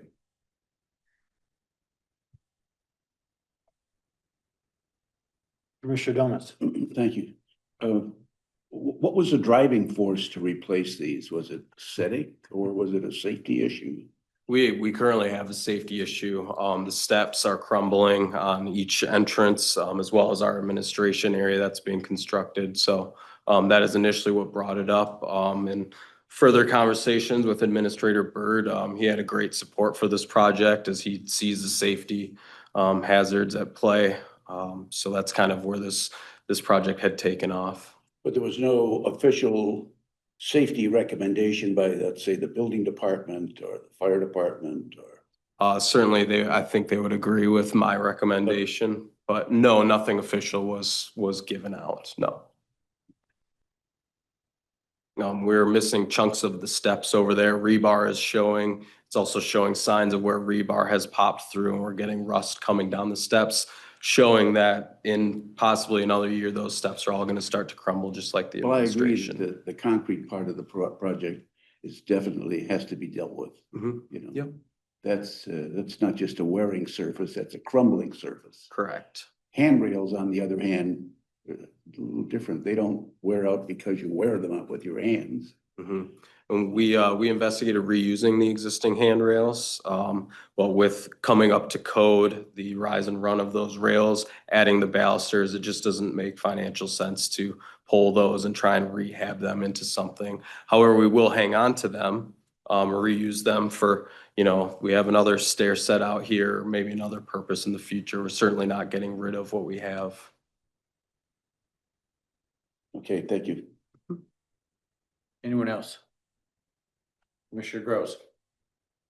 Thank you, Mr. Chair. As a result of the conversations that we've been having and the items that have been identified for either elimination or reduction, the original total project cost was estimated at $223,936.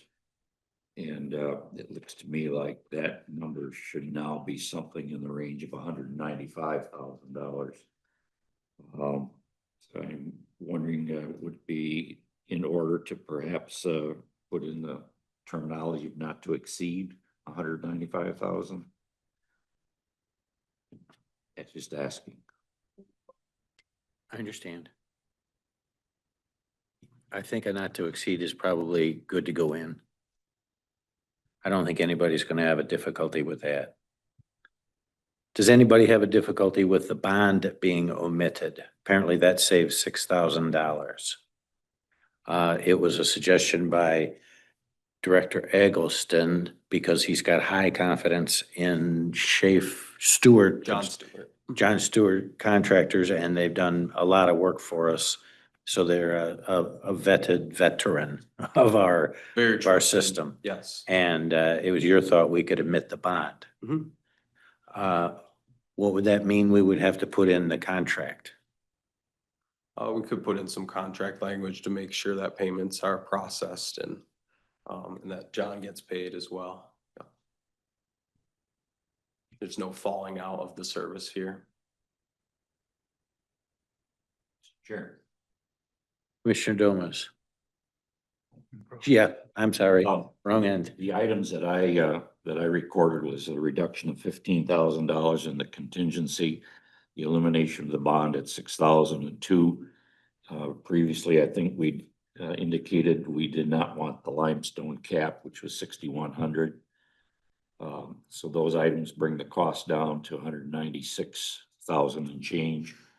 And I suspect there might be some adjustment with respect to the 15% profit and overhead number. I didn't try to calculate that, but so we're looking in the neighborhood of 195,000.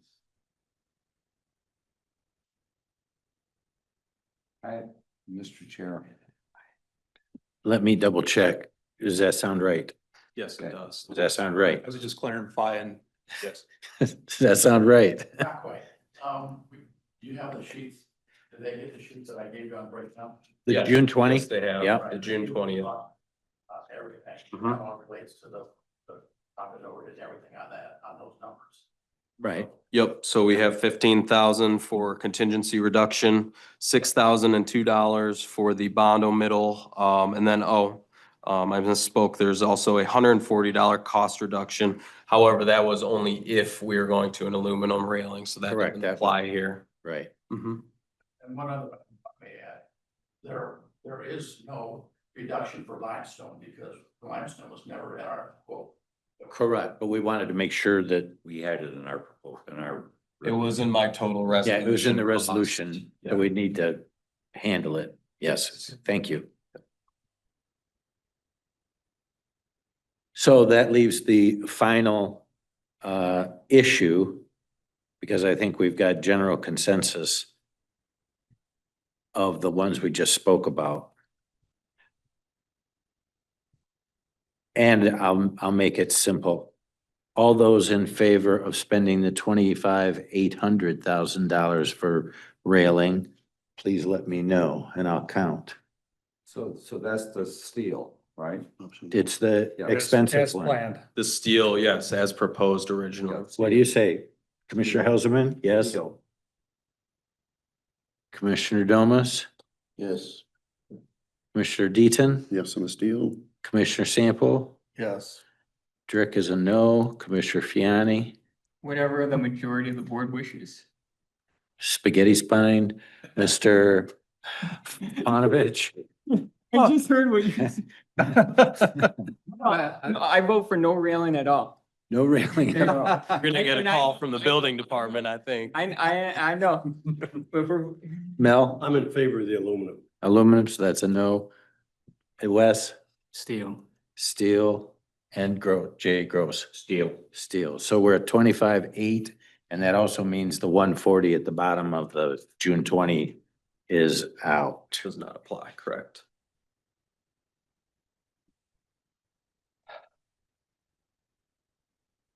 We're gonna have to do some math before we get our actual resolution correct. But having, Happy to do that. having, we're gonna have to, it may not happen tonight Okay, before a vote, okay. but we just took the vote. So it's done. So that we just need to get it into the resolution now correctly. Correct. You want to send something over to me tomorrow? I'd be happy to. That's the will of the board.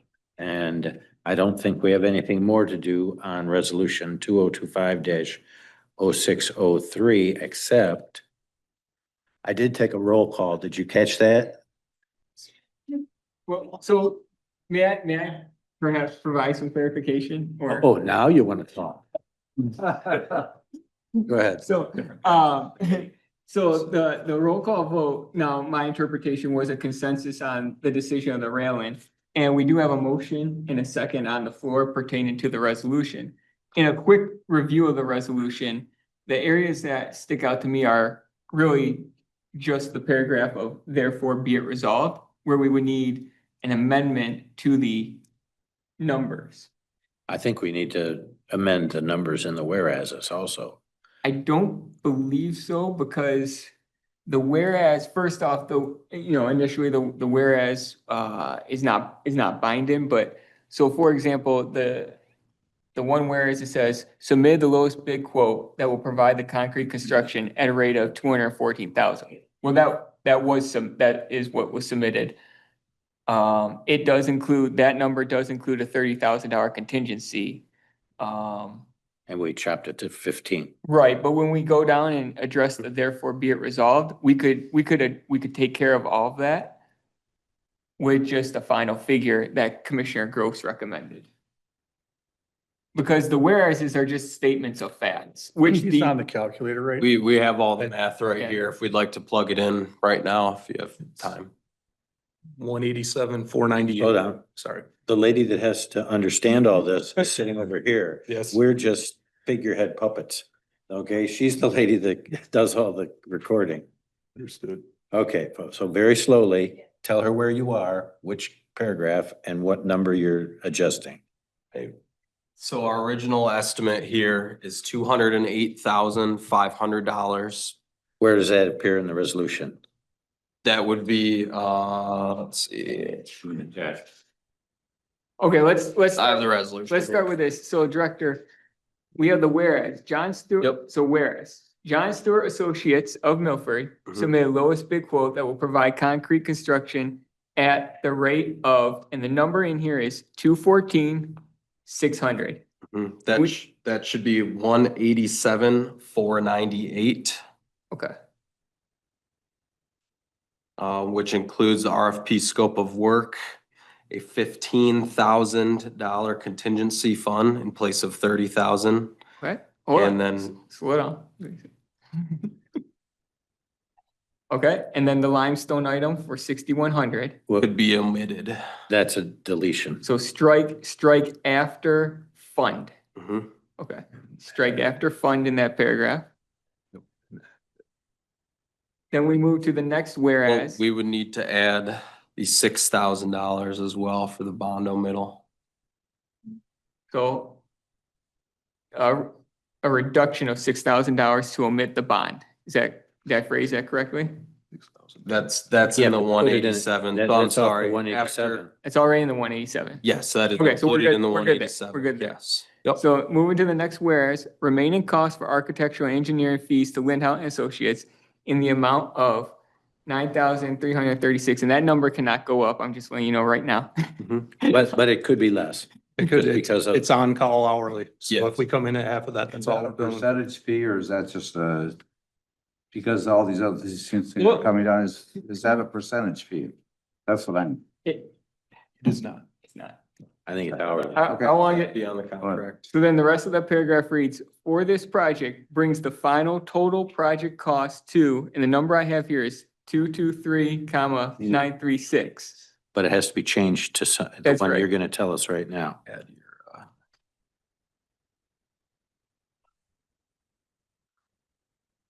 So in place of 223,936 would be 196,834. Okay.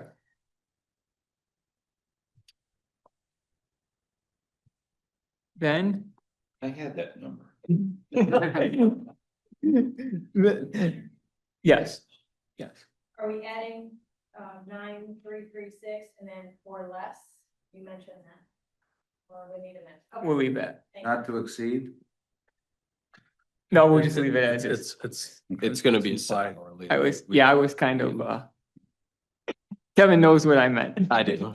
Yep. So then next item we have is therefore be it resolved And we have a figure here. It says, work at the historic courthouse and administration building at the rate of, and the number we have here is 214. Now, we're gonna say not at the rate of, not to exceed. Kevin, what's your number? 187498.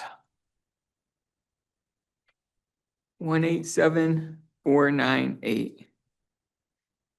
Do you need us to round that off to 187,500? If, nah, I think she already had it up above that way, so. It's above the same number, yeah, in the whereas. And then we moved down and it said, and payment of 9,336 to Linhouse, which I take it we're gonna keep the same. That'd be fine. Now that should solve all of our numerical issues.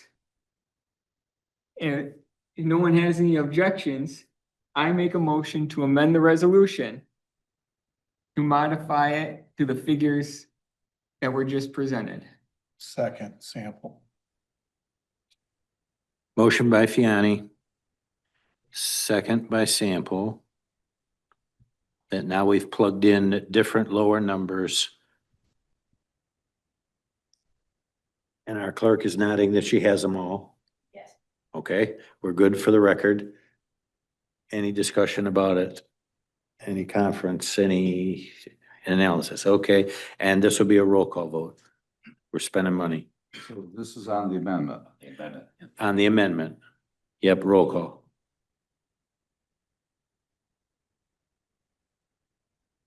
Commissioner Helserman, Yes. Commissioner Domas, Yes. Commissioner Sample, Yes. Commissioner Nakagiri, Yes. Commissioner Drick, No. Commissioner Deaton, Yes. Commissioner Panovich, Yes. Commissioner Fiani, Yes. Commissioner Gross. Yes. Motion carries. We're on to the next item on our, oh, that's the amended. Do we approve the amendment? No, it's just mayor. That was the amendment. Yep. We should discuss. You want to discuss some more? Yes. Tell me why aluminum, no.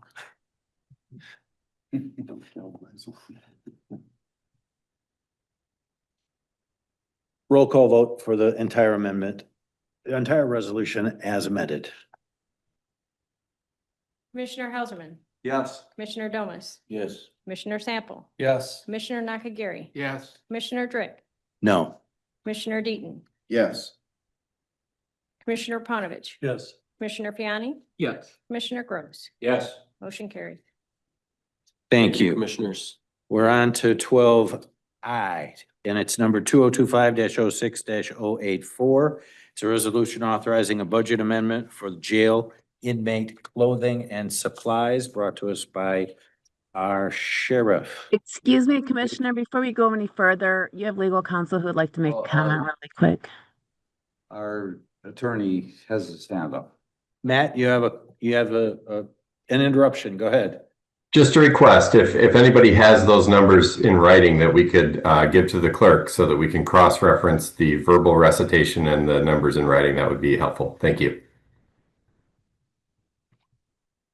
You have them. Our clerk has them. We waited while she wrote them down. Understood. Just a request that was relayed to me by Clerk Hunley to make sure that we get them right. So I wrote them on my resolution. I put my Great. name on it. Sure. All right, we're good then. Thanks all. All right. I move to adopt the resolution authorizing a budget amendment for jail inmate clothing and supplies. Motion by Fiani. Is there a second? Support. Helserman. Support by Helserman. Roll call vote, please. I have a question. Oh, excuse me. Actually, it was for our county administrator on this issue. I'll, ask when he gets back. I'm gonna vote for it, so.